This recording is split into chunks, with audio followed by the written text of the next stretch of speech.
آئیے ہم دیکھتے ہیں کہ شادی کے موضوع پر یا نکاح کے بارے میں اسلام ہمیں کیا تعلیم دیتا ہے۔ اس بارے میں اللہ سبحانہ وتعالیٰ نے ہماری بہترین رہنمائی فرمائی ہے، خواہ پیدائش کا مرحلہ ہو یا وفات کا یا پھر شادی کا، ان سب مواقع پر ہمیں بہترین تعلیم دی گئی ہے۔ جس طرح بچے کی تعلیم و تربیت ماں باپ پر فرض ہے، اسی طرح ماں باپ کی ایک اہم ذمہ داری یہ بھی ہے کہ شادی کی عمر کو پہنچنے کے بعد بچوں کا نکاح کر دیں، اور اس معاملے میں بلا وجہ تاخیر نہ کی جائے۔ نبی صلی اللہ علیہ وسلم نے فرمایا، جس شخص کے ہاں بچہ پیدا ہو وہ اس کا اچھا نام رکھے، اس کو ادب سکھائے، پھر جب وہ بالغ ہو تو اس کا نکاح کر دے، اور بالغ ہونے پر اگر اس کا نکاح نہ کیا گیا اور وہ بچہ گناہ میں مبتلا ہوا تو اس کا گناہ باپ پر ہوگا۔ جو ہی نکاح کی بات ہوتی ہے یا نکاح کا ارادہ ہوتا ہے تو اس میں سب سے پہلی چیز رشتے کی تلاش ہوتی ہے کہ نکاح کہاں کیا جائے۔ اس موقع پر ہمارے معاشرے میں عام طور پر خاندان اور برادری کو ترجیح دی جاتی ہے، لیکن اسلام میں خاندان اور برادری ایک پہچان تو ہے، لیکن اس کی وجہ سے کوئی بڑا چھوٹا نہیں۔ قرآن پاک میں اللہ تعالیٰ فرماتے ہیں، یا ایھا الناس اتقوا ربکم الذی خلقکم من نفس واحدۃ، اے لوگو اپنے رب سے ڈرو جس نے تم کو ایک جان سے پیدا کیا۔ یعنی بتانے کا مقصد یہ تھا کہ تم سب کی اصل ایک ہے، تم سب آدم کی اولاد ہو۔ جب سب آدم کی اولاد ہیں تو پھر انسان ہونے کے ناطے محض خاندانی فرق سے کوئی بڑا چھوٹا نہیں۔ اللہ تعالیٰ کے ہاں اگر کسی کو بڑائی کا مقام حاصل ہے تو وہ انسان کا تقویٰ ہے، اس کا اخلاق ہے۔ تقویٰ تو دل کی کیفیت کا نام ہے۔ تقویٰ کے بعد انسان کی ظاہری کیفیت یعنی اس کا اخلاق جو ہے وہ اس کی پہچان ہے، اور اسی بنا پر قیامت کے دن اس سے معاملہ کیا جائے۔ حسن اخلاق میزان میں سب سے بھاری نیکی۔ اور جہاں تک ذات پات کا تعلق ہے، قرآن پاک میں اللہ تعالیٰ فرماتے ہیں، وَجَعَلْنَاكُمْ شُعُوبًا وَقَبَائِلَ لِتَعَارَفُوا، ہم نے تمہیں قبیلوں اور خاندانوں میں بنایا تاکہ تم ایک دوسرے کی پہچان کر سکو۔ اسی طرح ایک اور جگہ پر فرمایا، وَهُوَ الَّذِي خَلَقَ مِنَ الْمَاءِ بَشَرًا، وہ اللہ وہ ذات ہے جس نے پانی سے انسان کو پیدا کیا، فَجَعَلَهُ نَسَبًا وَصِهْرًا، اور اس سے اس نے نسب اور سسرال کے رشتے پیدا کیے۔ رشتہ دیکھنے میں عموماً خاندان کے بعد پھر مال یعنی حسب نسب کے بعد مال کو ترجیح دی جاتی ہے۔ نبی صلی اللہ علیہ وسلم نے فرمایا، میری امت کا فتنہ مال ہے، یعنی وہ رشتہ جو محض مال کو دیکھ کر قائم کیا جائے اس میں برکت نہیں ہو سکتی۔ آپ صلی اللہ علیہ وسلم نے یہ بھی فرمایا کہ عورت سے شادی 4 چیزوں کی بنیاد پر کی جاتی ہے، اس کا حسب نسب، مال، حسن، خاندان، لیکن تم دین والی کو اختیار کرو۔ یعنی اگر کسی کے اندر دین کی روح ہوگی، خدا کا خوف ہوگا، تو وہ لازمی طور پر دوسروں کے معاملے میں وہی رویہ اختیار کرے گا جو وہ اپنے لیے پسند کرتا ہے۔ پھر اسی طرح ہمارے ہاں حسن و جمال کو بہت اہمیت دی جاتی ہے، اس لیے بہت سی ایسی لڑکیاں صرف اس لیے شادی سے محروم رہ جاتی ہیں کہ ان کے پاس معاشرے کا مطلوبہ معیار حسن نہیں۔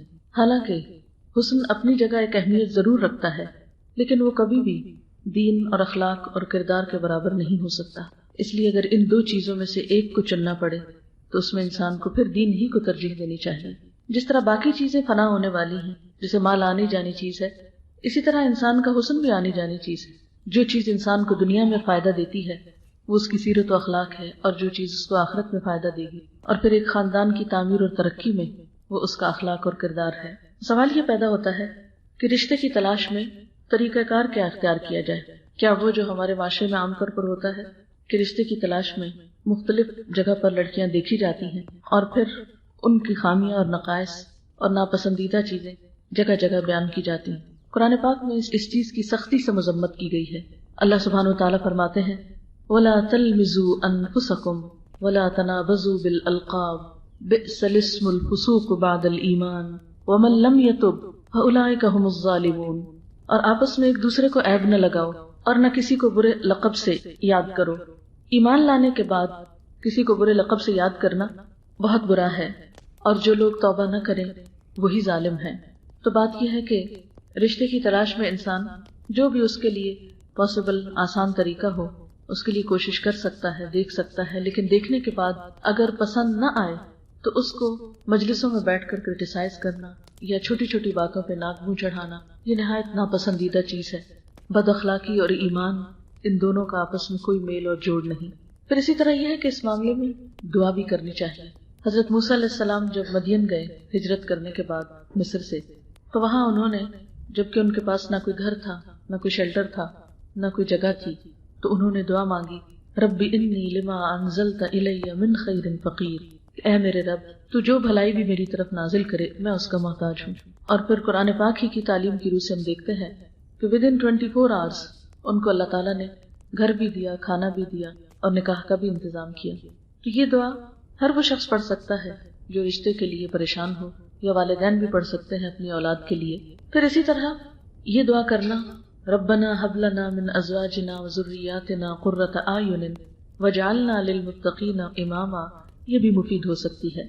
پھر یہ کہ پیشکش براہ راست بھی کی جا سکتی ہے اور انڈائریکٹلی بھی پیغام بھیجا جا سکتا ہے۔ پھر یہ کہ عموماً ہمارے ہاں رواج یہ ہے کہ لڑکے والے لڑکی کو پروپوز کرتے ہیں، جبکہ اسلام میں اس کی بھی قید نہیں۔ اگر کوئی اچھا رشتہ ہو تو لڑکی والے بھی لڑکے کو پروپوز کر سکتے ہیں، اور اس میں یہ کوئی عیب کی بات نہیں۔ یہ صرف ہمارے معاشرے کے اندر اس چیز کو عیب سمجھا جاتا ہے یا اپنی شان کے خلاف سمجھا جاتا ہے۔ مثلاً ہم دیکھتے ہیں حضرت خدیجہ رضی اللہ تعالیٰ عنہا کی مثال، پھر اسی طرح حضرت حفصہ جب بیوہ ہوئی تو حضرت عمر خود جا کر حضرت عثمان سے کہتے ہیں کہ آپ میری بیٹی سے نکاح کر لیں، پھر حضرت ابوبکر کے پاس آتے ہیں۔ لیکن ہمارے ہاں اس چیز کو مائنڈ کیا جاتا ہے، اگر اسلامی طریقے پر عمل کرتے ہوئے کوئی ایسا کر لے تو اس میں حرج نہیں ہے، اور ہمیں ایسی رسموں کو توڑنا بھی چاہیے کہ جو ہمارے معاشرے میں بہت سی پریشانی اور مشکلات کا سبب بن گئی ہیں۔ رشتہ بھیجنے کے بعد رشتے کے بارے میں چھان بین کرنا یا معلومات حاصل کرنا بھی ضروری ہے، اور اس میں بھی خاص طور پر جس چیز کی طرف توجہ دلانے کی ضرورت ہے وہ ہے صحیح مشورہ۔ اگر کوئی کسی کے بارے میں کوئی معلومات حاصل کرنا چاہے تو اس کو عدل و انصاف پر مبنی صحیح بات بتانی چاہیے، نہ تو کسی کی تعریف میں مبالغہ آرائی کریں اور نہ ہی بلا وجہ کسی کے اندر خامیاں اور نقص ڈھونڈ کر دوسرے کو متنفر کریں۔ اور ایک بات یاد رکھیں کہ چھوٹی موٹی کوتاہیاں تو ہر انسان کے اندر ہے، کوئی بھی شخص فرشتہ نہیں اور کوئی بھی شخص کامل اور مکمل نہیں ہو سکتا۔ اس لیے اگر کوئی بہت بڑا اخلاقی یا شرعی عیب نہ ہو تو چھوٹی موٹی باتوں کو موضوع سخن نہیں بنانا چاہیے، کیونکہ اس سے فساد پھیلتا ہے، اور ان اللہ لا يحب المفسدین، اللہ تعالیٰ فساد پھیلانے والوں کو پسند نہیں کرتا۔ ہم دیکھتے ہیں کہ نبی صلی اللہ علیہ وسلم کے زمانے میں حضرت فاطمہ بنت قیس کو دو لوگوں نے پیغام بھیجا، تو انہوں نے حضور صلی اللہ علیہ وسلم سے مشورہ کیا، تو آپ نے دونوں کے بارے میں درست بات ان کو بتا دی، اور پھر انہیں مجبور نہیں کیا کہ تم ان میں سے کس سے شادی کرو۔ بہرحال انہوں نے پھر اپنی مرضی سے ان دونوں میں سے ایک کو انتخاب کر لیا۔ پھر اسی طرح آپ صلی اللہ علیہ وسلم نے یہ بھی فرمایا ہے، جب ایک شخص نے ایک عورت سے نکاح کرنا چاہا تو آپ نے یہ بھی فرمایا کہ اس کو دیکھ لو، کیونکہ انصار کی عورتوں کی آنکھوں میں کچھ نقص ہوتا ہے، ایسا نہ ہو کہ بعد میں تمہیں نکاح کرنے میں مشکل ہو۔ اس سے یہ بھی پتہ چلتا ہے کہ نکاح کرنے سے پہلے لڑکی کو دیکھ لینا یہ بھی اسلام میں جائز ہے، اور اس کی بلکہ تلقین کی گئی ہے۔ ہمارے ہاں ویسے لڑکی چاہے پردہ کرے یا نہ کرے، لڑکے کو دکھانے میں سب ہچکچاتے ہیں، یا یہ کہ لڑکے کے خاندان والوں کو دکھانے کو مائنڈ کرتے ہیں، جبکہ اس دکھانے کی طرف دین نے خود توجہ دلائی ہے، خصوصاً اگر دوسرے فریق کا مطالبہ ہو۔ اس کے بعد استخارہ کرنا چاہیے۔ استخارے سے کوئی غیب کی خبر نہیں پتہ چلتی، اور نہ ہی استخارے کا مطلب یہ ہے کہ آپ فیوچر کے بارے میں کچھ معلوم کریں۔ عموماً رواج یہ ہے کہ لوگ کسی سے استخارہ کراتے ہیں اور پوچھتے یہ ہے کہ اچھا آپ استخارہ کر کے ہمیں بتائیں کہ یہ چیز اچھی ہوگی یا نہیں۔ یہ طریقہ درست نہیں ہے، استخارہ خود کرنا چاہیے۔ استخارہ کا مطلب ہے خیر کی دعا مانگنا، اللہ تعالیٰ سے ایک طرح سے خیر چاہنا، اور اس کا مسنون طریقہ کیا ہے کہ 2 نفل نماز پڑھی جائے اور اس کے بعد استخارے کی مسنون دعا کو پڑھ لیا جائے پوری خلوص کے ساتھ، یکسوئی کے ساتھ۔ اور اس دعا میں کیا چیز آتی ہے یا الفاظ کیا ہیں کہ اللہ تعالیٰ آپ جانتے ہیں اگر یہ چیز میرے حق میں بہتر ہے، میرے دین کے اعتبار سے، میری دنیا کے اعتبار سے، میری آخرت کے اعتبار سے، تو اس چیز کو میرے مقدر میں کر دے اور اسے میرے لیے آسان کر دے اور اس میں میرے لیے برکت پیدا کر دے۔ اور آپ جانتے ہیں کہ یہ بات میرے لیے، میرے دین میں، میری معاش میں، میری آخرت میں نقصان دہ ہے، بدترین ہے، تو مجھے اس سے پھیر دے اور اس کو مجھ سے پھیر دے، اور جہاں بھی خیر ہے وہاں مجھے لے جا۔ یہ ہے سمپلی استخارہ۔ اگر یہ دعا زبانی نہ آتی ہے تو دیکھ کے بھی پڑھی جا سکتی، اس کا ترجمہ بھی پڑھا جا سکتا ہے تاکہ دعا میں ایک روح پیدا ہو۔ اس کے بعد معاملہ اللہ تعالیٰ پہ چھوڑ دینا چاہیے اور اس معاملے میں توکل کرنا چاہیے۔ بہت زیادہ اندیشے اور تردد اور فکر اس سے حاصل کچھ نہیں ہوتا۔ بعض اوقات ہم ایک فیصلہ کر بھی لیتے ہیں، اس کے بعد پھر مطمئن نہیں ہوتے، پھر کبھی کوئی چیز پریشان کرتی، کبھی کوئی۔ ایسی صورت میں پھر اللہ تعالیٰ سے مدد مانگنی چاہیے اور نفل پڑھ کے دعا کرنی چاہیے۔ پھر اسی طرح ہم دیکھتے ہیں کہ جب استخارہ بھی کر لیا جائے اور دل ٹک جائے، کیونکہ استخارہ کرنے کے بعد عموماً اطمینان قلب نصیب ہو جاتا ہے، کیونکہ دعا ہوتی ہے خیر کی، اور اگر وہ چیز ہمارے لیے بہتر نہ اور دعا قبول ہو جائے تو اس چیز سے دل پھر بھی جاتا ہے، یہی ہے کہ وہ سبب پیدا نہیں ہوتا کہ جس سے بات بن سکے۔ اس کے بعد یہ کہ بات پکی کر لینی چاہیے، جس کو عموماً ہماری اصطلاح میں منگنی کہا جاتا ہے۔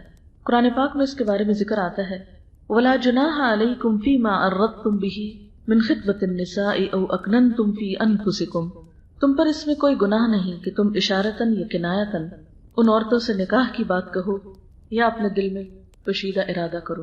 تو خطبہ منگنی کے لیے استعمال ہوتا ہے، اور منگنی کا لفظ اردو میں بھی مانگنا، یعنی رشتہ مانگنے کے لیے بیسیکلی استعمال ہوتا ہے۔ مانگنے کے بعد جب بات پکی ہو جائے تو اس موقع پر ایک طرح سے وربلی ایک معاہدہ طے پاتا ہے۔ ایسے میں انگوٹھی پہنانا یا کسی خاص فنکشن کا اہتمام کرنا سنت سے کچھ بھی ثابت نہیں۔ یہ بات آمنے سامنے بیٹھ کر بھی ہو سکتی ہے، یہ فون پر بھی ہو سکتی ہے، یہ ایک ملک سے دوسرے میں بھی ہو سکتی ہے۔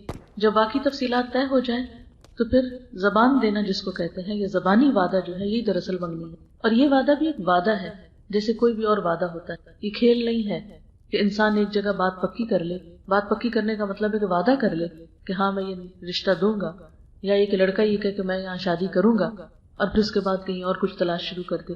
یہاں تک منع کیا گیا ہے کہ کوئی دوسرا رشتے پہ رشتہ نہ ڈالے، نہیں۔ اگر ایک جگہ بات کسی کی پکی ہو گئی ہے تو اسے اس سے ہٹایا نہ جائے، اور بات پکی کرنے کے بعد اگر اس سے بہتر چیز بھی نظر آئے تو دھوکہ دہی کی کیفیت نہیں ہونی چاہیے کہ بہانے کر کے وہ رشتہ توڑ کے کسی دوسری طرف انسان جائے۔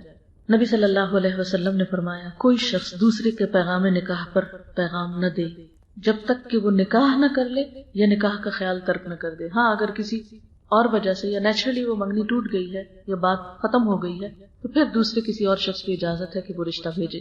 حضرت علی رضی اللہ تعالیٰ عنہ نے حضرت فاطمہ کے لیے شادی کا پیغام بھجوایا اور آپ نے اسے قبول کر لیا۔ یہی منگنی تھی حضرت فاطمہ کی، بس انہوں نے میسج بھیجا، آپ نے کہا ٹھیک ہے، ختم، بات پکی ہوگی، کیونکہ انسان کی بات جو ہے یہی سب سے بڑی چیز ہے۔ عام طور پر ہمارے ہاں لڑکا خود لڑکی کو بازو کا انگوٹھی پہناتا ہے، تو یاد رکھیے کہ نکاح سے پہلے ہاں منگنی ہی کا موقع ہو، اکٹھے بیٹھنا یا لڑکی کے ہاتھ کو پکڑنا یا اس میں انگوٹھی پہنانا، یہ سب حرام کاموں میں سے ہیں۔ نبی صلی اللہ علیہ وسلم نے اس چیز سے منع فرمایا ہے۔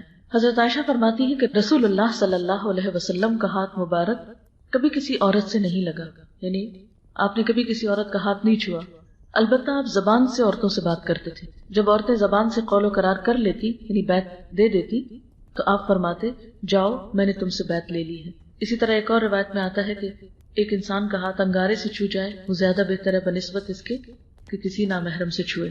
پھر اسی طرح ہمارے معاشرے میں لڑکے کو بھی سونے کی انگوٹھی پہنائی جاتی ہے، جبکہ مردوں کے لیے سونا حرام ہے۔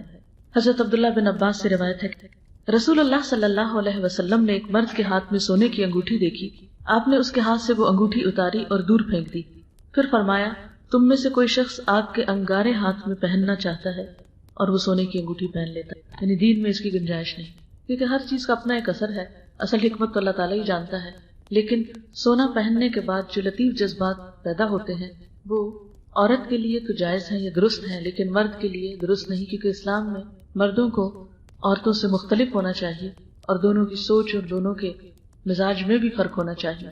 مرد سونا پہن کر اگر عورت ہی نظر آئے تو ان کی مردانگی نہیں۔ اسی طرح منگنی کے بعد اگرچہ ایک بات قرار پاتی ہے، لیکن چونکہ نکاح نہیں ہوتا اس لیے لڑکے اور لڑکی کا تنہا کہیں باہر نکلنا یا بہت زیادہ ٹیلی فون پہ گفتگو کرنا یا اسی طرح اکیلے کہیں شاپنگ کرنا یا گھومنا پھرنا یہ درست نہیں۔ منگنی کے بعد نکاح کی تیاری جلدی کرنی چاہیے۔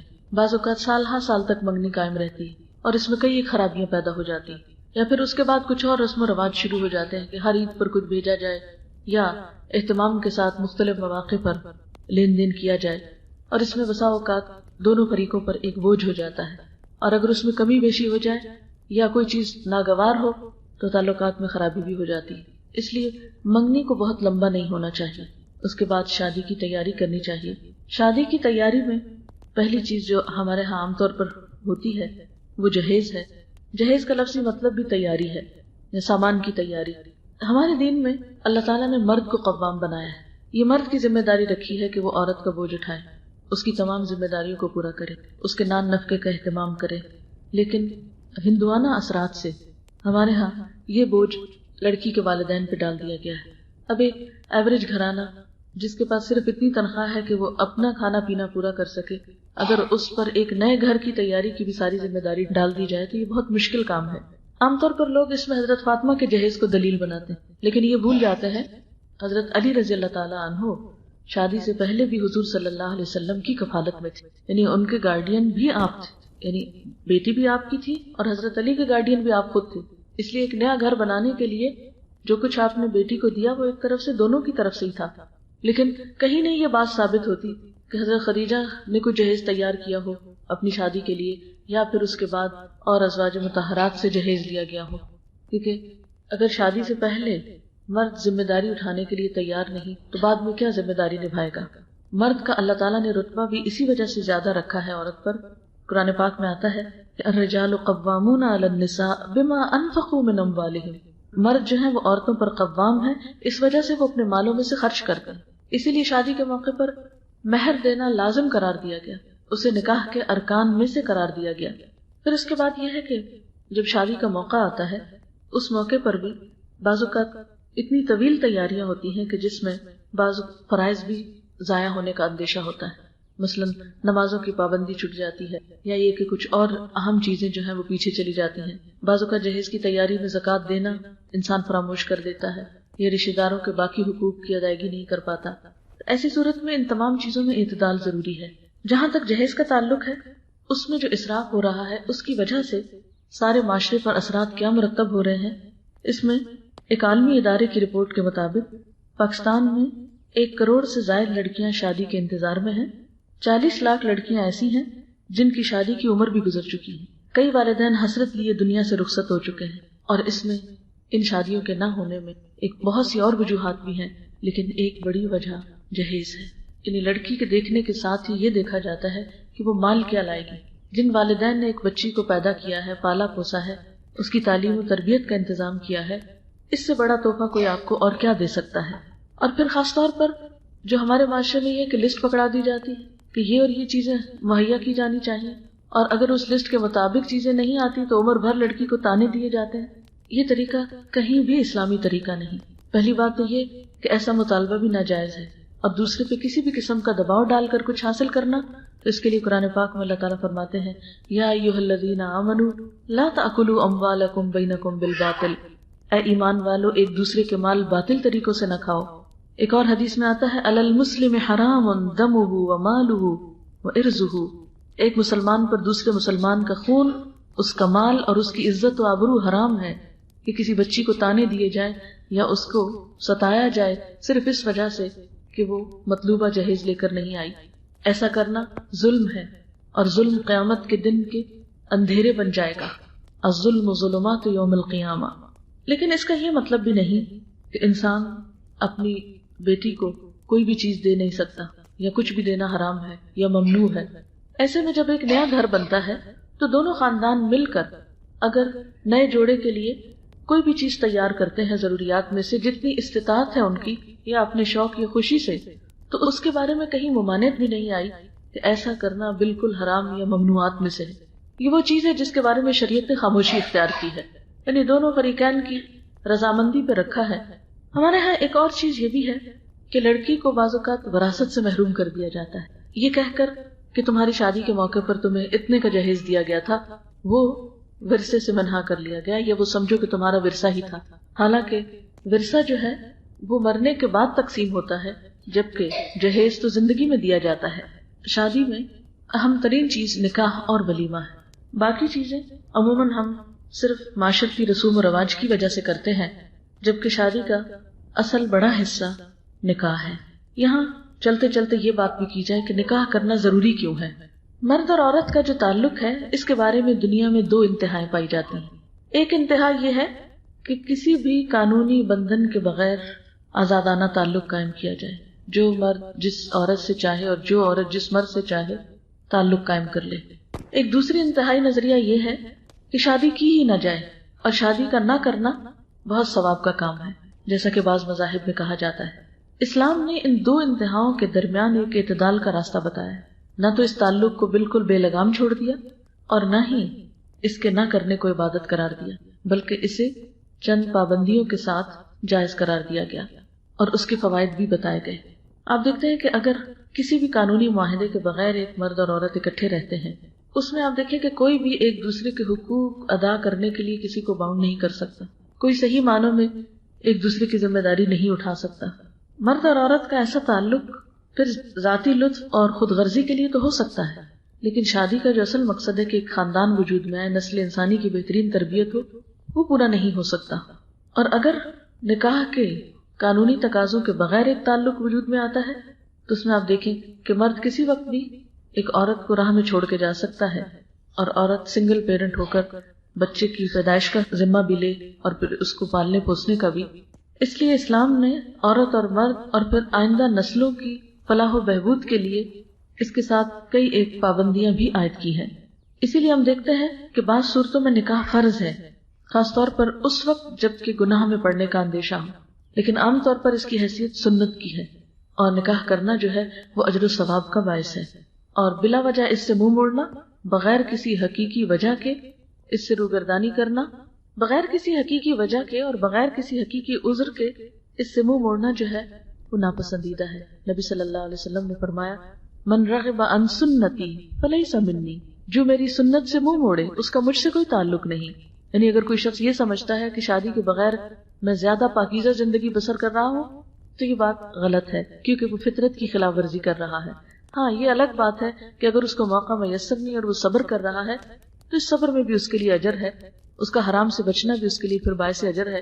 اگر اسے کہیں بھی اندیشہ ہو کہ وہ حرام میں پڑ سکتا ہے اور نکاح نہیں کرنے کا کوئی موقع، تو پھر روزوں کی کثرت کا حکم دیا گیا ہے۔ نکاح بنیادی طور پر انسان کو بدکاری سے بچاتا ہے۔ نبی صلی اللہ علیہ وسلم نے فرمایا، اے جوان لوگو، تم میں سے جو استطاعت رکھے وہ نکاح کرے، اس لیے کہ نکاح آنکھوں کو نیچا رکھتا ہے، شرمگاہ کو بچاتا ہے، اور جو شخص نکاح کی طاقت نہ رکھے وہ روزہ رکھے، کیونکہ روزہ اس کی خواہش نفس کو ختم کرے گا۔ پھر اسی طرح انسان کو شیطانی خیالات سے بچاتا ہے، انسان کے لیے باعث سکون ہے۔ قرآن پاک میں اللہ تعالیٰ فرماتے ہیں، وَمِنْ آيَاتِهِ أَنْ خَلَقَ لَكُم مِّنْ أَنفُسِكُمْ أَزْوَاجًا لِتَسْكُنُوا إِلَيْهَا وَجَعَلَ بَيْنَكُم مَّوَدَّةً وَرَحْمَةً، اور اللہ کی نشانیوں میں سے ہے کہ اس نے تمہارے نفسوں میں تمہارے لیے جوڑے پیدا کیے، یعنی انسانوں میں سے ہی، تاکہ تم ان سے سکون پاؤ، اور تمہارے درمیان محبت اور رحمت پیدا کر دی۔ یعنی نکاح کے ذریعے دین مکمل کر لیتا ہے، لہٰذا اسے چاہیے کہ باقی آدھے دین کے معاملے میں اللہ سے ڈرتا رہے۔ یعنی شادی ہو کر آدھا مکمل ہو جائے تو باقی میں پھر خدا کا خوف کرے اور بیوی کے حقوق ادا کرے اور اپنی ذمہ داریاں پوری کرے، اس طرح بیوی شوہر کے حقوق ادا کرے اور بعد کی آنے والی ذمہ داریوں کو نبھائے۔ یعنی صرف یہ نہیں کہ انسان نکاح کر لے اور اس کے بعد اپنے فرائض سے غافل ہو جائے، تو یہ بھی اس کے دین کو نقصان دینے والی چیز ہے۔ آپ صلی اللہ علیہ وسلم نے فرمایا، 3 آدمیوں کی مدد کرنا اللہ کے ذمے ہے، ایک وہ غلام جس نے اپنے مالک سے آزادی کا معاہدہ کیا اور وہ ادائیگی کی نیت رکھتا ہے، نمبر 2 برائی سے بچنے کی نیت سے نکاح کرنے والا، اور نمبر 3 اللہ کی راہ میں جہاد کرنے والا۔ پھر اسی طرح نکاح نسل کی بقا اور حفاظت کا ضامن ہے۔ آپ دیکھیں کہ مغرب میں جہاں نکاح ختم ہوتا جا رہا ہے وہاں ان کی نسلیں بھی ختم ہوتی جا رہی ہیں، کیونکہ جب مرد اور عورت اکٹھے رہ رہے ہیں صرف اپنے لطف کی خاطر اور وہ بچوں کا وجود برداشت نہیں کر رہے، تو ایسی صورت میں اس آزادی کا نتیجہ کیا ہو رہا ہے کہ ویسٹ میں اس وقت تشویشناک حد تک ٹین ایجرز کی تعداد کم ہو گئی، یعنی انہیں اپنی آئندہ سالوں میں اپنی نسلیں ختم ہونے کا اندیشہ پڑ گیا ہے۔ اس کے برعکس آپ دیکھتے ہیں کہ مسلمان ممالک میں روز بروز تعداد جو ہے وہ بڑھتی چلی جا رہی ہے، کیونکہ شادی کا ایک مقصد اولاد پیدا کرنا بھی ہے۔ اسی لیے نبی صلی اللہ علیہ وسلم نے فرمایا، محبت کرنے والی اور بچے پیدا کرنے والی عورت سے نکاح کرو، کیونکہ میں قیامت کے روز دوسرے انبیاء کے مقابلے میں تمہاری کثرت کی وجہ سے فخر کروں گا۔ نبی صلی اللہ علیہ وسلم اپنی امت کی کثرت کی وجہ سے، یعنی تعداد میں زیادتی کی وجہ سے فخر کریں گے۔ پھر اسی طرح شوہر اور بیوی کے درمیان کچھ فرائض بھی ہیں اور حقوق بھی ہیں، یعنی نکاح کے بعد ان حقوق کی ادائیگی بے حد ضروری ہے۔ مردوں پہ ذمہ داری ڈالی گئی کہ وہ بیوی کے حقوق ادا کرنے میں سب سے زیادہ جس چیز کا خیال رکھیں وہ ہے معروف، یعنی بھلے طریقے سے زندگی بسر کی جائے، اس میں کوئی ظلم اور زیادتی نہ کی جائے۔ پھر اسی طرح بیوی سے گمان اچھا رکھا جائے، اگر بیوی کی بظاہر کوئی عادت پسند نہ بھی ہو تو بھی صبر سے کام لیا جائے۔ فرمایا، فَإِن كَرِهْتُمُوهُنَّ فَعَسَىٰ أَن تَكْرَهُوا شَيْئًا وَيَجْعَلَ اللَّهُ فِيهِ خَيْرًا كَثِيرًا، ہو سکتا ہے کہ تم ان کو ناپسند کرو، یعنی بیوی تمہیں پسند نہ ہو، لیکن پھر بھی توقع کیا رکھو کہ اللہ تعالیٰ اسی میں کوئی بھلائی پیدا کر دے گا، ہو سکتا ہے کہ اللہ اسی میں خیر کثیر پیدا کر دے۔ اور بعض اوقات چھوٹی چھوٹی باتوں پر دل برا کر لیا جاتا ہے اور دلوں میں گرہیں لگا لی جاتی ہیں اور ایک دوسرے کے لیے دل تنگ ہو جاتے ہیں اور انسان ایک دوسرے کا احترام کھو بیٹھتا ہے. تو ایسے موقع پر مرد کو یہ سمجھایا گیا کہ وہ اپنا دل بڑا کرتے ہوئے بیوی کے ساتھ حسن سلوک جاری رکھے. آپ صلی اللہ علیہ وسلم نے فرمایا کوئی مومن اپنی مومنہ بیوی سے نفرت نہ کرے. یعنی اگر بیوی کا دین اخلاق اچھا ہے تو کوئی اگر مثلا گھر کا کام نہیں آتا یا کسی اور وجہ سے کوئی اس کے اندر کمی بیشی ہے تو ایسی صورت میں درگزر سے کام لے. فرمایا کوئی مومن اپنی مومنہ بیوی سے نفرت نہ کرے. اگر بیوی کی کوئی عادت اس کو پسند نہیں تو ہو سکتا ہے دوسری پسند آ جائے. پھر اسی طرح معاف کرنے اور درگزر سے کام لینے کا حکم دیا گیا. پھر اس چیز سے روکا گیا کہ شوہر اپنی بیوی پر سختی کرے. آپ نے فرمایا عورتوں کے ساتھ اچھا سلوک کرو. عورت پسلی سے پیدا کی گئی ہے اور پسلیوں میں سب سے زیادہ اوپر کا حصہ خمدار ہے. اسے سیدھا کرو گے تو ٹوٹ جائے گی، چھوڑ دو گے تو خمدار ہی رہے گی. بس عورتوں سے اچھا سلوک کرو. یعنی جیسے پسلی کی ایک خاص شیپ ہے نا، اور پسلی جسم میں کتنی ضروری ہے. یعنی آپ کی یہ پسلیاں جو ہیں یہ آپ کا پورا جو آپ کے لنگز ہیں، آپ کا ہارٹ ہے، ان سب چیزوں کی حفاظت کر رہے ہیں. اس لیے ضروری تھا کہ یہ خمدار ہو. تو اسی طرح عورت کی فطرت کے اندر بھی چونکہ اسے بچوں کی پیدائش کا کام لینا ہے اور اس سے بچوں کی تربیت اور ان کی اپ برنگنگ کا کام لینا ہے، اس لیے اس کے مزاج میں ایک ممتا رکھی گئی ہے، اس کے مزاج میں جذبات زیادہ رکھے گئے ہیں. اس بنا پر اس کے اندر تمہارے جیسی اسٹریٹ فارورڈنس نہیں، اس کو پسلی سے تشبیہ دے کے بتایا گیا کہ جیسے پسلی میں خم ہوتا ہے ایسے ہی اس کے اندر بھی ایک اپنی ایک مرضی ہوتی ہے، خم ہوتا ہے.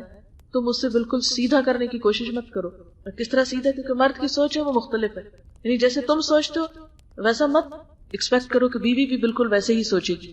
یہ جیسے تم کام کرتے تو بیوی کو تم اسی مطابق کام کرانے کی کوشش کرو. نہیں، عورت اور مرد کے مزاج میں فرق ہے، فطری فرق ہے. اس فرق کو باقی رہنے دو اور زبردستی کر کے اس کو ختم نہ کرو، ورنہ کیا ہوگا؟ ٹوٹ جائے گا. یعنی اگر تم ہر چیز اپنی مرضی کے مطابق کرانا چاہو گے تو یہ رشتہ قائم نہیں رہے. کچھ تمہاری مرضی ہوگی اور کچھ اس کی مرضی چلے گی، تب جا کر یہ نباہ ہوگا. پھر اسی طرح بیوی کے ساتھ حسن اخلاق کا حکم دیا گیا. آپ نے فرمایا خیرکم خیرکم لأہلہ وانا خیرکم لأہلی. تم میں سب سے بہتر وہ ہیں جو اپنے اہل و عیال میں سب سے اچھے ہیں اور میں تم سب میں اپنے اہل و عیال کے لیے اچھا ہوں. آپ نے فرمایا کامل ایمان والے مومن وہ ہیں جو اپنے اخلاق میں سب سے اچھے ہوں.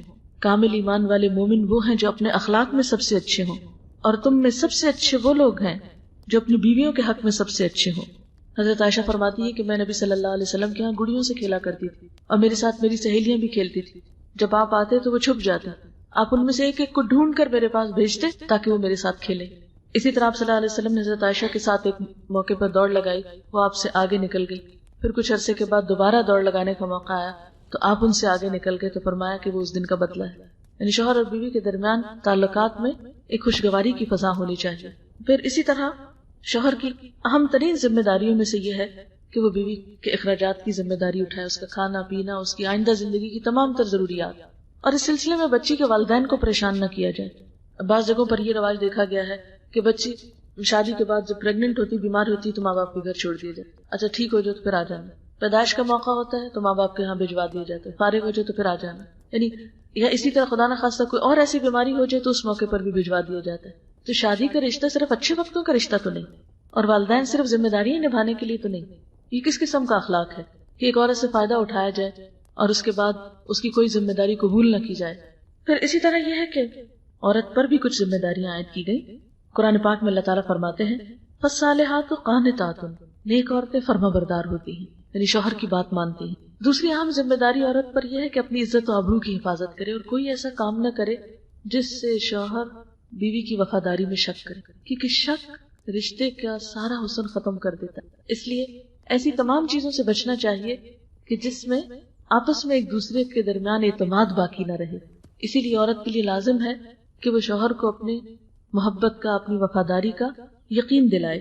آپ صلی اللہ علیہ وسلم نے فرمایا عورت جب 5 وقت کی نماز پڑھے، اپنی آبرو کی حفاظت کرے تو وہ جنت کے جس دروازے سے چاہے داخل ہو جائے.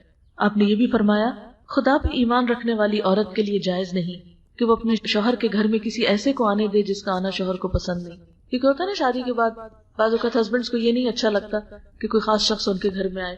کوئی میل وزٹر ہو سکتا ہے، بعض اوقات رشتہ دار کوئی ہو سکتے ہیں جن کے آنے سے گھر میں فساد ہوتا ہے. تو ایسے میں عورت کو اپنے شوہر کو زیادہ ترجیح دینی چاہیے، اس کی بات زیادہ سننی چاہیے بنسبت اس کے کہ انسان باقی لوگوں کو زیادہ اہمیت. اور حقیقت یہ ہے کہ ازدواجی زندگی کی خوشیوں کا راز اس میں ہے کہ شادی کے بعد شوہر ہر دوسرے رشتے سے زیادہ اہم ہو جائے. ہم دیکھتے ہیں کہ اولاد کے لیے والدین کی اطاعت بہت ضروری ہے، لیکن شادی کے بعد ایک عورت کے لیے شوہر کی اطاعت والدین کی اطاعت سے بھی بڑھ کر ہے. مثلاً اگر والدین بلائیں کہ آج ہمارے ہاں آ جاؤ، یہاں نائٹ سپینڈ کرو، اور شوہر اس چیز کو پسند نہ کرے تو لڑکی کو شوہر کی بات ماننی چاہیے، والدین کی نہیں. والدین سے آسان طریقے سے معذرت کر لے.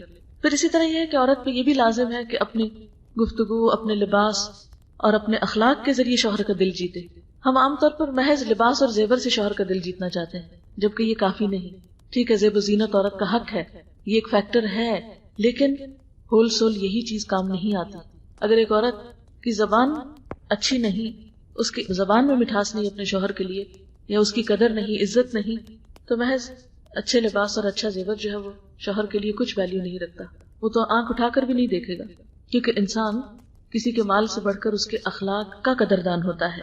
پھر اسی طرح یہ ہے کہ شوہر کی اطاعت ہر معاملے میں، سوائے ان معاملات کے جہاں اللہ تعالیٰ کی نافرمانی ہو رہی ہو، اور شوہر کے خاص حق میں خصوصاً اطاعت. اور اس میں آپ دیکھیں کہ شوہر کا جو خاص حق ہے وہ بھی تو دراصل اللہ تعالیٰ ہی کا حکم ہے. بعض اوقات اگر انسان کے اوپر وہ چیز ناگوار ہو اور طبیعت اس کے خلاف ہو تو بھی انسان محض اجر کی خاطر اللہ تعالیٰ کا حکم سمجھ کر سیکریفائس کر سکتا ہے. نبی صلی اللہ علیہ وسلم نے فرمایا، جب تم میں سے کوئی اپنے شوہر کی خوشی کا خیال رکھتی ہے تو گھر بیٹھ کر اس سارے اجر کو پا لیتی ہے جو شوہر باہر جا کے کما رہا ہوتا ہے. یعنی بڑے بڑے کام جو مرد جہاد اور جمعہ کی نماز اور مسجد کی نمازیں اور اسی طرح کے اور بڑے کام کر رہے ہوتے ہیں، ایک عورت اگر شوہر کی خوشی کا خیال رکھتی ہے اور اس کی اطاعت گزار اور وفادار ہوتی ہے تو ان ساری نیکیوں کا اجر جو شوہر باہر کما رہا ہے اسے گھر میں بیٹھ کے مل جاتا ہے. پھر اسی طرح یہ ہے کہ شوہر کا شکر گزار ہونا چاہیے. نبی صلی اللہ علیہ وسلم ایک مرتبہ حضرت اسما کے پاس سے گزرے، وہ اپنی پڑوسن سہیلیوں کے ساتھ تھی. وہ کہتی ہے کہ آپ نے ہمیں سلام کیا اور ارشاد فرمایا، تم پر جن کا احسان ہے ان کی ناشکری سے بچو. تم میں سے ایک کافی دنوں تک اپنے ماں باپ کے گھر بن بیاہی بیٹھی رہتی ہے، پھر اللہ تعالیٰ اس کو شوہر عطا کرتا ہے، اولاد دیتا ہے. ان سارے احسانات کے باوجود اگر کسی بات پہ شوہر سے خفا ہوتی ہے تو کیا اٹھتی ہے، مجھے تمہاری طرف سے کبھی کوئی خوشی نہیں ملی، مجھے اس گھر میں کبھی کچھ نہیں ملا. تو یہ ناشکری کا جملہ ہے اور اس سے پرہیز کرنا چاہیے، کیونکہ حدیث میں آتا ہے قیامت کے دن اللہ تعالیٰ اس عورت کی طرف نظر اٹھا کے نہیں دیکھے گا جو شوہر کی ناشکری ہوگی. یعنی اللہ تعالیٰ کو ناراض کرنے والی بات ہے. اسی طرح شوہر کی چھوٹی چھوٹی خوشیوں کا خیال رکھنا، اس کی ضروریات کو پورا کرنا، اس کے کام خوشی سے کرنا، یہ بھی ازواجی تعلقات کو بہترین بناتا ہے. مثلا حضرت عائشہ رضی اللہ تعالیٰ عنہا سے مروی ہے کہ وہ حضور صلی اللہ علیہ وسلم کو اپنے ہاتھوں سے تیل لگایا کرتی تھی، خود خوشبو لگاتی تھی. حالانکہ یہ دو کام انسان اپنے لیے خود بھی کر سکتا ہے، لیکن دوسرے شخص کا یہ چھوٹے چھوٹے کام کرنا دراصل کیا ظاہر کرتا ہے، میں تمہاری کیئر کرتی ہوں، یا یہ کہ میرے دل میں تمہاری اہمیت. مجھے یاد ہے کہ ایک دفعہ میں کہیں بیٹھی ہوئی تھی تو ایک خاتون دوسری کو نصیحت کر رہی تھی کہ بیٹا میری جیسی غلطی تم نہ کرنا. میں نے غور سے سنا کہ بہت اچھی کوئی نصیحت کر رہی ہوں. کہا کہ نہیں، میں نے اپنے شوہر کو بہت لاڈ دی اور اس کو عادت ڈال دی کہ اس کے کپڑے استری کر کے لا رہی ہوں، اس کے چھوٹے چھوٹے کام کر رہی ہوں. اب یہ ہوتا ہے کہ میں مصروف ہوتی ہوں، کر نہیں پاتی، تو بہت مشکل ہو گیا میرے لیے. تو تم پہلے دن سے ہی یہ کام نہیں کرنا، اس کو عادی نہ کرنا، وہ اپنے کام خود کرے. اس طرح کی نصیحتیں بعض اوقات نقصان بھی دے سکتی ہیں. ٹھیک ہے، شوہر کی ذمہ داری ہے کہ وہ ایسے کام کرانے کا وہ بندوبست کرے، لیکن سب سے بڑھ کر تو پھر بیوی ہے جو ان چیزوں کی ذمہ داری لینے والی. دوسرے کے لیے چھوٹی چھوٹی قربانی کرنا یا بڑی بھی کرنی پڑے تو یہ سب کچھ انسان کو ان ریٹرن خوشی دیتا ہے. لیکن انسان اگر خود غرضی کا شکار ہوتا ہے، اور پھر اس میں آپ دیکھیں کہ باہم تعلق کس چیز کا، یعنی باہمی تعلق تو اسی صورت میں ہو سکتا ہے نا، وہ آپ کے کام آئے، آپ اس کے کام آئے. صرف یک طرفہ طور پر تو یہ تعلق نہیں ہو سکتا. ایک اچھی بیوی کی خوبیاں کیا ہیں؟ نبی صلی اللہ علیہ وسلم نے فرمایا، مومن کے لیے تقوی کے بعد سب سے بہترین نعمت اچھی بیوی ہے. جب وہ اسے کسی کام کو کہے تو خوشی سے کر دے، جب اس پہ نگاہ ڈالے تو اس کو خوش کر دے، جب اس کے بھروسے پہ قسم کھا بیٹھے تو قسم پوری کر دے، جب کہیں چلا جائے تو پیچھے اپنی عزت و آبرو کی حفاظت کرے، اور شوہر کے مال و اسباب کی نگرانی میں شوہر کی خیرخواہ اور وفادار رہے. اسی طرح زیب و زینت، صفائی ستھرائی، سلیقہ، گھر کا صاف رکھنا، یہ بھی ازدواجی زندگی کی خوشیوں کے لیے بہت اہم ہے. بعض اوقات یہ دیکھا گیا ہے کہ بعض خواتین اپنی ذات کا خیال تو بہت رکھیں گے لیکن گھر کا خیال نہیں رکھیں گے، اس سے بھی زندگی ادھوری ہوتی. یہ عورت کی ذمہ داریوں میں سے، عورت گھر کی ملکہ ہے، گھر کی ذمہ داری گھر کو ٹھیک رکھنا اور گھر کی صفائی ستھرائی جو ہے اور گھر کی مینٹیننس جو ہے یہ عورت کی ذمہ داریوں میں سے. اور اس میں کوتاہی کرنا اور اس میں غفلت برتنا جو ہے یہ بعض اوقات اسی کے لیے نقصان دہ ہوتا ہے. اسی طرح اپنی ذاتی زندگی میں اپنے جسم کی صفائی، اپنے لباس کی صفائی. ایک مرتبہ میں عربی کی ایک کتاب پڑھ رہی تھی تو اس میں ایک ماں نے شادی کے موقع پر اپنی بیٹی کو کچھ نصیحتیں کی ہوئی تھی. ان میں سے ایک نصیحت یہ بھی تھی کہ بیٹا تمہارا شوہر تمہارے جسم سے اور لباس سے کوئی گندی بو نہ پائے، کیونکہ یہ نفرت دلانے والی چیز ہے. اب بعض اوقات دیکھا گیا کہ لوگ بنارسی کپڑے پہنے ہوں گے، بڑے بڑے کڑھائی والے، اور قریب جائیں تو قریب جانا محال ہوتا ہے کہ وہ بار بار پہن کر اتنی پسینے کی گندی بو شامل ہو جاتی ہے. تو حسن جو ہے وہ محض بھاری بھرکم لباس پہننے سے نہیں حاصل ہوتا، اس میں جسم کی صفائی اور اس کے ساتھ ساتھ لباس کی صفائی بے حد ضروری ہے. یعنی خوبصورتی صرف کچھ اوپر مل لینے کا نام نہیں، بعض خوبصورتیاں کچھ دور کر لینے سے حاصل ہوتی ہیں. پھر اسی طرح یہ ہے کہ شوہر اور بیوی کا جو باہمی تعلق ہے اسے ہن لباس لکم وانتم لباس لہن سے تعبیر کیا گیا. تم ان کا لباس ہو، وہ تمہارا لباس ہے.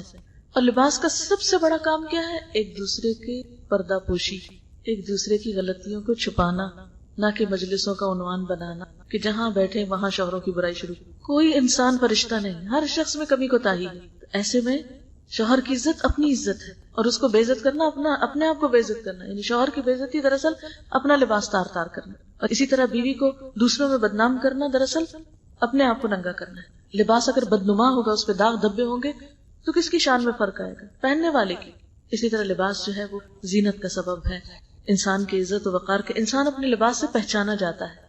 پھر اسی طرح یہ ہے کہ انسان اپنے لباس کی کبھی کوئی خامی کسی سے سن نہیں سکتا. مثلا اگر کوئی کہے کہ وہ آپ کے لباس پہ یہ لگا ہوا تو آپ فوراً اس کو چھپانے کی کوشش کریں گے کہ نہیں یہ کسی کو نظر نہ آئے. یعنی کوئی بھی داغ دھبا ہوگا تو آپ کبھی بھی نمایاں نہیں کریں گے اس کو. تو بالکل اس طرح بیوی میں اگر کوئی کمی بیشی ہے، شوہر میں کوئی، تو نمایاں کر کر کے دکھانے کی چیز تو نہیں ہے. ٹھیک ہے، بعض اوقات ایسی تکلیف دہ چیزیں ایک دوسرے سے پیش آ جاتی ہیں تو ایسی بحثوں کو، ڈسکشنز کو، لڑائی جھگڑوں کو تنہائی میں کر لینا چاہیے، نہ کہ سب کے سامنے. اس میں انسان کی عزت نہیں.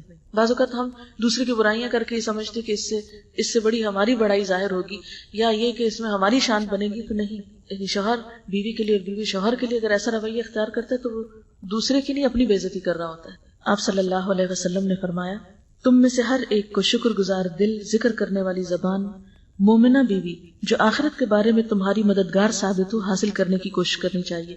یعنی یہ زندگی کی نعمتوں میں سے ہے، شکر گزار دل، ذکر کرنے والی زبان اور نیک بیوی. جس کو یہ نصیب ہو جائے اس کے لیے یہ دنیا بھی راحت ہو جاتی ہے، یہ دنیا بھی جنت بن جاتی ہے. اس کے لیے ہمیں ایک اچھی عورت اور اچھی بیوی بننے کے لیے صحابیات کی زندگی کا مطالعہ کرنا چاہیے، اور خصوصاً ان عورتوں کی زندگی کا جن کے بارے میں نبی صلی اللہ علیہ وسلم نے فرمایا کائنات کی بہترین خواتین 4 ہیں: مریم بنت عمران، خدیجہ بنت خویلد، فاطمہ بنت محمد، اور پھر ان کی بیوی حضرت آسیہ. یعنی ان کے کردار کو اپریشیٹ کیا گیا. پھر اس کے علاوہ یہ ہے کہ شادی صرف لڑکے اور لڑکی کی نہیں ہوتی، اس کے ساتھ 2 خاندانوں کے درمیان بھی ایک گہرا تعلق وجود میں آتا ہے، جو بعض اوقات نیا ہونے کی وجہ سے کئی مس انڈرسٹینڈنگز کا شکار ہو جاتا ہے. لڑکی کے لیے لڑکے کے والدین اور لڑکے کے لیے لڑکی کے والدین سسرال کہلاتے ہیں. دونوں کے والدین کی عزت اور احترام جو ہے وہ بے حد ضروری ہے. بعض اوقات لڑکے کے والدین کی عزت و احترام تو بہت اہم سمجھی جاتی ہے، لیکن لڑکی کے والدین کو ہمیشہ نیچا ہی کیا جاتا ہے. یہ ہمارے معاشرے کی ایک بہت ہی بدقسمتی ہے کہ لڑکی کے والدین کو بس جھکا کر ہی رکھا جاتا ہے کہ جرم ہے ان کا، انہوں نے لڑکی کو پیدا کیا. یہ بہت ہی ایک غلط قسم کی رسم ہے. اس میں ہونا کیا چاہیے، یعنی لڑکی جو ہے وہ اپنے شوہر کے والدین کی عزت کو اپنا فرض سمجھے، اور اسی طرح لڑکا جو ہے وہ بیوی کے والدین کی دل و جان سے عزت کرے. یعنی اگر وہ چاہتے ہیں کہ آپس میں تعلق درست رہے تو صرف ایک دوسرے کی عزت سے بات نہیں بنے گی. ماں باپ سب کو پیارے ہوتے چاہے وہ خرابی کیوں نہ ہو، کیسے بھی ہو. تو ایک دوسرے کے ماں باپ کی عزت جو ہے وہ بھی بہت ضروری ہے. بعض لوگ یہ کہتے ہیں کہ قرآن پاک میں کہاں ساس سسر کا ذکر کیا گیا ہے اور کہاں ان کے حقوق بتائے گئے ہیں، لیکن بات یہ ہے کہ ساس سسر جو ہیں دونوں طرف کے والدین کے درجے میں ہیں، اور جہاں والدین کا درجہ آ جاتا ہے تو وہاں پر پھر دوسری کوئی بات فائدہ نہیں دیتی. والدین کی عزت، احترام، محبت، ان کے ساتھ رحمت و شفقت کا معاملہ کرنا، اور والدین اپنے ہوں یا شوہر کے ہوں، ان کے ساتھ حسن سلوک جو ہے وہ ان نیکیوں میں سے ہے جس کا بدلہ انسان کو دنیا میں ملتا ہے، اور ان کے ساتھ بدسلوکی ان گناہوں میں سے ہے جس کی سزا دنیا میں ملتی ہے انسان کو. اس لیے اس معاملے میں بہت ہی محتاط رہنے کی ضرورت ہے. اب میں چند ایک باتیں نکاح کے موقع سے متعلق کہنا چاہوں گی، جسٹ فار انفارمیشن، کہ نکاح میں کیا کیا چیزیں جو ہیں وہ بہت ضروری ہوتی ہیں. نمبر 1 یہ کہ ولی کی موجودگی. ولی یعنی باپ ہو سکتا ہے، یا اس باپ اگر نہ ہو تو کچھ اور رشتہ دار ہو سکتے ہیں. لیکن ولی کا ہونا اس لیے ضروری ہے کہ یہ لڑکی کے لیے پروٹیکشن کا باعث ہوتا ہے. ہم نے دیکھو کہ ہمارے معاشرے میں بھی لڑکی لڑکے کے مقابلے میں کمزور ہوتی ہے، بعض اوقات اپنے حقوق کو خود پروٹیکٹ نہیں کر سکتی، تو ولی اس کے لیے یعنی ایک طرح سے اس کے سر پر ہاتھ رکھتا ہے یا اس کے لیے ایک سپورٹ بنتا ہے. پھر اسی طرح گواہوں کا موجود ہونا، ایجاب و قبول، پھر نکاح کا اعلان کرنا، پھر مہر، پھر خطبہ نکاح، یہ نکاح کے ارکان ہیں. گھر سے بھاگ کر لڑکیوں کا نکاح کر لینا درست نہیں. نبی صلی اللہ علیہ وسلم نے فرمایا لا نکاح الا بولی، ولی کے بغیر نکاح نہیں ہوتا. نبی صلی اللہ علیہ وسلم نے یہ بھی فرمایا جو عورت اپنا نکاح ولی کی اجازت کے بغیر کرے اس کا نکاح باطل ہے، باطل ہے، باطل ہے. ایک اور جگہ پر فرمایا کوئی عورت خود اپنا نکاح نہ کرے، اس لیے کہ اپنا نکاح خود کرنے والی تو زانیہ ہے. یعنی کوئی عورت کسی مرد کے ساتھ تنہائی میں جا کے کہے کہ میں یعنی کہ خدا کو گواہ بنا کر ہم دونوں ایک دوسرے کے میاں بیوی بن جاتے ہیں، تو یہ چیز درست نہیں. یہ بات اس لیے کہنا ضروری سمجھتی ہوں کہ پچھلے دنوں کسی نے مجھے بتایا کہ کوئی مرد اور عورت دونوں عمرے پر گئے، حالانکہ نکاح نہیں ہوا تھا. کہنے لگے کہ خاتون نے مجھے بتایا کہ ہم نے کعبہ کو گواہ بنا کر قرآن پہ ہاتھ رکھ کر کہا کہ آج کے بعد ہم ایک دوسرے کے لیے ہسبینڈ اینڈ وائف ہے. تو کیا یہ تعلق درست ہے؟ نہیں، یہ تعلق درست نہیں. یعنی کوئی مرد اور عورت آپس میں بیٹھ کے قرآن پہ ہاتھ رکھ کے کوئی وعدہ نہیں کر سکتے، یا کعبہ کو یا حرم میں بیٹھ کے بھی ایسی بات نہیں کر سکتے. اس کے لیے قانون کا جو طریقہ ہے اس کو اختیار کرنا ضروری ہے. پھر اسی طرح اگر ولی اور لڑکی کے درمیان کوئی بہت اختلاف ہو جائے، بعض اوقات ایسا ہوتا ہے نا کہ لڑکی ایک خاص جگہ شادی کرنا چاہتی ہے اور ولی جو ہے وہ نہیں مان رہا، حالانکہ لڑکی جو ہے اس کا مطالبہ جائز ہے. بعض مطالبات تو ناجائز ہوتے ہیں لیکن وہ محض ضد کی بنا پر. تو ایسی صورت میں آپ صلی اللہ علیہ وسلم نے فرمایا بس سلطان ولی من لا ولی لہ، بادشاہ اس کا ولی ہے جس کا کوئی ولی نہیں. یعنی پھر حکومت وقت جو ہے وہ بیچ میں مداخلت کر سکتی ہے، معاملہ کورٹ تک جا سکتا ہے. آپ نے فرمایا اگر ولیوں میں جھگڑا ہو، مثلا ایک مان رہا ہے دوسرا نہیں مان رہا، تو بادشاہ ولی ہے اس کا جس کا کوئی ولی نہ ہو. پھر اسی طرح یہ بات بھی یاد رکھنی چاہیے کہ نکاح میں صرف ولی کا ہی کردار یا رول نہیں بلکہ لڑکی کی اجازت بہت ضروری ہے. آپ نے فرمایا بیوہ عورت کا نکاح نہ کیا جائے جب تک اس سے اجازت حاصل نہ کر لی جائے. اسی طرح کنواری لڑکی کا بھی نکاح نہ کیا جائے جب تک کہ اس سے پوچھ نہ لیا جائے. صحابہ نے عرض کیا یا رسول اللہ صلی اللہ علیہ وسلم کنواری لڑکی سے اجازت کیسے حاصل کی جائے؟ فرمایا اس کی اجازت یہ کہ خاموش رہے. یعنی نکاح کے موقع پر اگر وہ خاموش ہے، ضروری نہیں کہ بول کر کہے، لیکن رضامندی کا کوئی بھی ذریعہ ہو سکتا ہے، سر کا ہلا دینا یا شرما جانا، تو اس کا مطلب یہ ہے کہ وہ راضی ہے. آپ نے یہ بھی فرمایا کہ کنواری عورت اپنے نکاح کے لیے پوچھی جائے گی، اگر جواب میں خاموش رہے تو یہ اس کی اجازت ہے، اگر انکار کر دے تو اس پر زبردستی نہ کی جائے. یعنی جبرن نکاح یا سختی کے ساتھ یا مار پیٹ کے یا دھمکیاں دے کر ایسا نکاح کرنا جو ہے وہ درست نہیں. حضرت خنسا بنت خزام انصاریہ سے روایت ہے کہ وہ بیوہ تھی اور ان کے باپ نے ان کا نکاح کر دیا جبکہ وہ پسند نہیں کرتی تھی. وہ حضور صلی اللہ علیہ وسلم کی خدمت میں حاضر ہوئی، آپ صلی اللہ علیہ وسلم نے اس کا نکاح فسخ کر دیا. پھر یہ کہ نکاح کے موقع پر گواہوں کا ہونا بہت ضروری ہے، اور گواہ اس لیے تاکہ نکاح کا اعلان ہو. پھر ایجاب و قبول، یعنی ایجاب و قبول کا مطلب یہ ہے کہ لڑکا اور لڑکی جو ہے، یعنی لڑکا جب پروپوز کرے تو اس کے بعد لڑکی جو ہے وہ اس کو قبول کرے، اور نکاح کرانے والا جو ہے وہ لڑکے سے بھی پوچھتا ہے کہ کیا اتنے مہر پر یہ نکاح جو ہے وہ تمہیں قبول ہے، اور اگر وہ کہے کہ ہاں قبول ہے، میں اس پر راضی ہوں، اتنا مہر دوں گا، ان شرائط کو مانے جو پیش کی جا رہی ہیں، تو اس پر نکاح ہو جاتا ہے. پھر اسی طرح یہ ہے کہ گواہوں کو اس وقت موجود ہونا چاہیے. گواہ کا مطلب یہ ہے کہ جو موقع پر حاضر ہو، یعنی یہ نہیں کہ آپ دو ایسے لوگوں کا نام لکھوا دیں اس میں بطور گواہ جو رشتے دار تو ہوں لیکن اوکیزن پہ حاضر نہ ہوں. پھر اسی طرح مہر کا دینا جو ہے وہ بہت ضروری ہے. قرآن پاک میں اللہ تعالیٰ فرماتے ہیں وَآتُوا النِّسَاءَ صَدُقَاتِهِنَّ نِحْلَةً، عورتوں کو ان کے مہر خوش دلی سے ادا کرو. قرآن پاک میں اللہ تعالیٰ یہ بھی فرماتے ہیں کہ جو ازواجی زندگی کا لطف تم ان سے اٹھاؤ تو ان کے مہر بطور فرض ادا کرو. یعنی مہر کا ادا کرنا جو ہے یہ فریضہ ہے، اور اس میں جان بوجھ کر کوتاہی کرنا جو ہے وہ کبیرہ گناہوں میں سے ہے. پھر اسی طرح ہم دیکھتے ہیں کہ نکاح کے بعد مہر فوراً بھی دیا جا سکتا ہے اور قدر تاخیر سے بھی، یکمشت بھی دیا جا سکتا ہے جو بھی مقرر ہو، اور قسط وار بھی دیا جا سکتا ہے. پھر اگر کسی کے پاس مثلا مال نہ ہو یا دینے کی کوئی چیز نہ ہو تو تعلیم وغیرہ بھی مہر ہو سکتی ہے. اگر اس کا وہ تعلیم کا بندوبست یا خود سکھائے، بعد میں اس کی تعلیم کا ذمہ اٹھائے. اور پھر کوئی مقدار مقرر نہیں کی گئی کم سے کم یا زیادہ مہر کی. ہمارے ہاں یہ جو 32 روپے والا مہر ہے یا 32.5 کا، اس کا کوئی شرعی جواز نہیں ہے. حضرت انس کہتے ہیں کہ ابو طلحہ نے ام سلیم سے نکاح کی درخواست کی تو انہوں نے کہا کہ تم تو ایک مشرک انسان ہو، فلاں شخص نے درخت کاٹ کے جو بت بنایا تم اس کو پوجتے ہو، تو میں تم سے شادی کیسے کر سکتی ہوں جبکہ میں ایک رب کو مانتی ہوں؟ ہاں اگر تم مسلمان ہو جاؤ تو یہی میرا مہر ہوگا۔ اس پر انہوں نے مہر اور کچھ نہیں لیا، ان کا مسلمان ہونا ہی ان کا مہر۔ یعنی کوئی بھی چیز جو عورت بطور شرط رکھ سکتی ہے جس کو مہر وہ پسند کرے، اور اس میں بھی عورت کی رضامندی ضروری ہے۔ بعض اوقات تو پوچھا ہی نہیں جاتا، خود ہی طے کر دیا جاتا ہے، لیکن آسان طریقہ یہ ہے کہ عورت کی رضامندی لی جائے۔ پھر یہ کہ بعض اوقات یہ کہا جاتا ہے کہ اچھا بعد میں طے کر لیں گے، تو اس میں پھر مہر مثل دینا ہوتا ہے، خاندان کی دوسری لڑکیوں کو جتنا ملتا ہے اسی کے مطابق طے ہو سکتا ہے۔ آپ صلی اللہ علیہ وسلم نے نکاح کا اعلان کرنے کو بھی کہا، یعنی خفیہ نکاح نکاح نہیں، یعنی چھپ کے نکاح نہیں ہو سکتا۔ آپ نے فرمایا حلال اور حرام نکاح کے درمیان فرق کرنے والی چیز دف بجانا اور نکاح کا اعلان کرنا ہے۔ یعنی اعلان کسی بھی طریقے سے ہو سکتا ہے، لیکن عربوں میں عموماً کیا رواج تھا کہ اس موقع پر دف بجاتے تھے اور عورتیں ایسی آوازیں منہ سے نکالتی تھی، بعض اوقات تالیاں بجاتی ہوئی، کچھ بھی، تو یہ تمام چیزیں جو اعلان میں شمار ہوتی۔ پھر اسی طرح یہ ہے کہ نکاح کے بعد دلہا دلہن کو مبارکباد دینا چاہیے، اور اس کے لیے بھی مسنون دعا سکھائی گئی ہے، بارک اللہ لک وبارک علیکما وجمع بینکما فی خیر۔ بہترین الفاظ ہیں جس کا ترجمہ یہ ہے کہ اللہ تجھے اور تم دونوں کو بہت برکت عطا کرے اور تمہارے درمیان بھلائی پر اتفاق پیدا کرے۔ یعنی بہترین دعا اس وقت کیا ہے؟ برکت کی دعا ہے۔ ہم دیکھتے ہیں کہ حضور صلی اللہ علیہ وسلم نے ایک موقع پر جو دعا دی وہ یوں تھی، اللہم بارک لہم وبارک علیہم، اللہ ان کو برکت دے اور ان پہ برکت ڈال، یعنی برکت پر برکت۔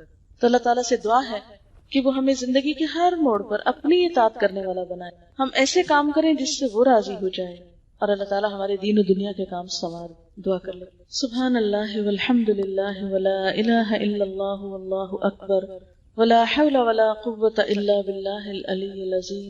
اللہم صل علی محمد وعلی آل محمد کما صلیت علی ابراہیم وعلی آل ابراہیم انک حمید مجید۔ اللہم بارک علی محمد وعلی آل محمد کما بارکت علی ابراہیم وعلی آل ابراہیم انک حمید مجید۔